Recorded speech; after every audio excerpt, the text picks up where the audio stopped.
Notre essayeur aujourd'hui se décrit comme un jeune banquier dynamique qui capote littéralement sur les belles voitures. Pour lui, la conduite est une détente et sans être un pilote, il rêve de posséder un jour sa propre piste de course.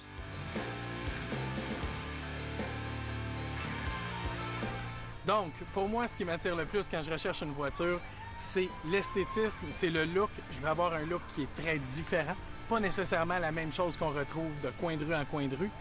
Deuxième élément, j'aime avoir de la puissance, j'aime avoir une réponse qui est très rapide, un plaisir de conduite et finalement, un confort. Je suis beaucoup sur la route, donc j'aime être confortable dans ma voiture et avoir du plaisir tout simplement à la conduire.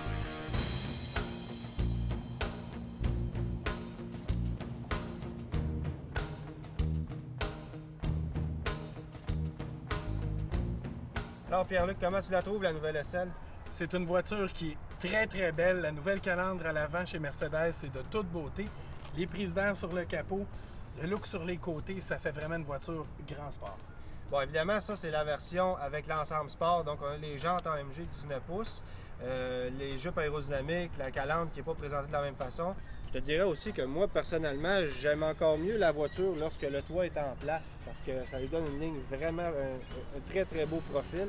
D'ailleurs, elle a un coefficient aérodynamique très poussé, cette voiture-là.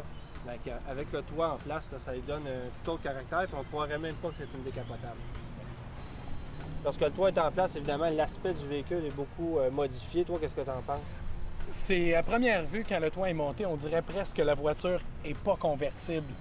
Puis finalement, une fois rabaissée, on voit la nature du Roadster qui prend son essence. Oui, effectivement. Moi, personnellement, je trouve la voiture encore plus belle lorsque le toit est en place parce que ça a l'air d'un très beau coupé. D'ailleurs, avec des lignes superbement profilées. Et puis le coefficient aérodynamique qui est très poussé est là pour le prouver. C'est vraiment une voiture de grand sport au niveau esthétique là, quand le toit est en place.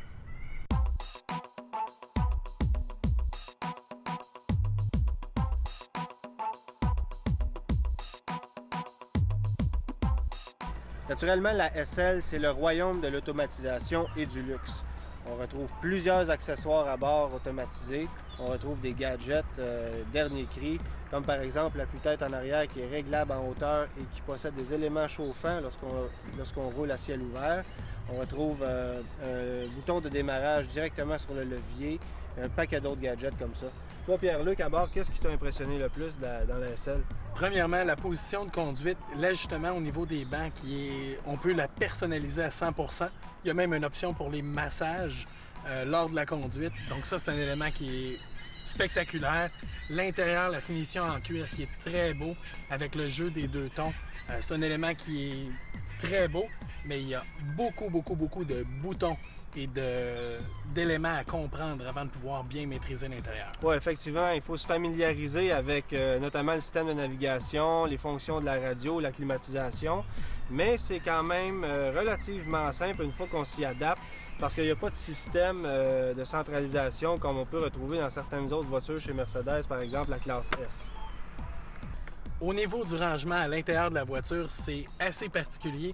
Il y a beaucoup de petites astuces, comme par exemple les vides-poches, le coffre à gants, les petits bacs à landau. On a pleinement d'espace pour ranger les choses qu'on a besoin. Oui, parce que dans un Roadster, c'est pas parce qu'on est seulement que deux qu'on n'a pas besoin d'espace. Évidemment, par contre, il faut savoir qu'étant donné la catégorie de la voiture, on n'a pas un coffre qui est très spacieux, surtout que le toit rigide se cache entièrement sous le capot arrière. Donc, il reste un petit peu d'espace, peut-être pour mettre un sac de golf, mais c'est tout. Il n'y a pas plus d'espace que ça.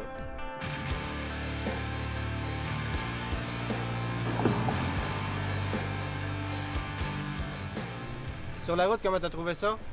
Une voiture phénoménale, très douce, un roulement qui est très calme, une transmission qui répond bien avec les palettes. On sent quand même les changements de vitesse.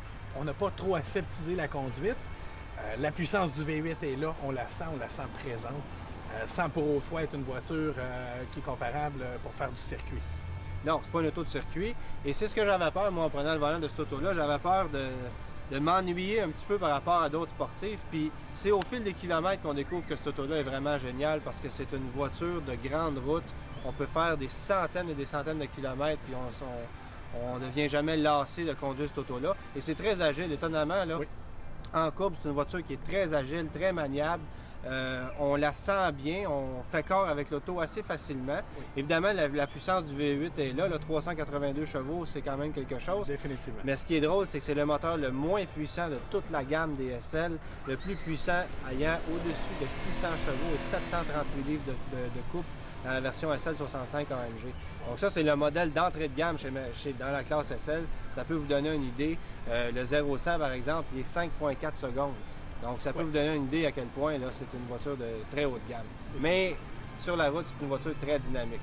D'autant plus que ce qui est le fun, c'est que c'est une voiture qui se conduit, je dirais pas 4 saisons, pas au Québec, mais qui s'adapte à plusieurs types de conduite. On a même une suspension qui est ajustable si jamais il y a des obstacles à franchir, par exemple un dos down ou des choses comme ça.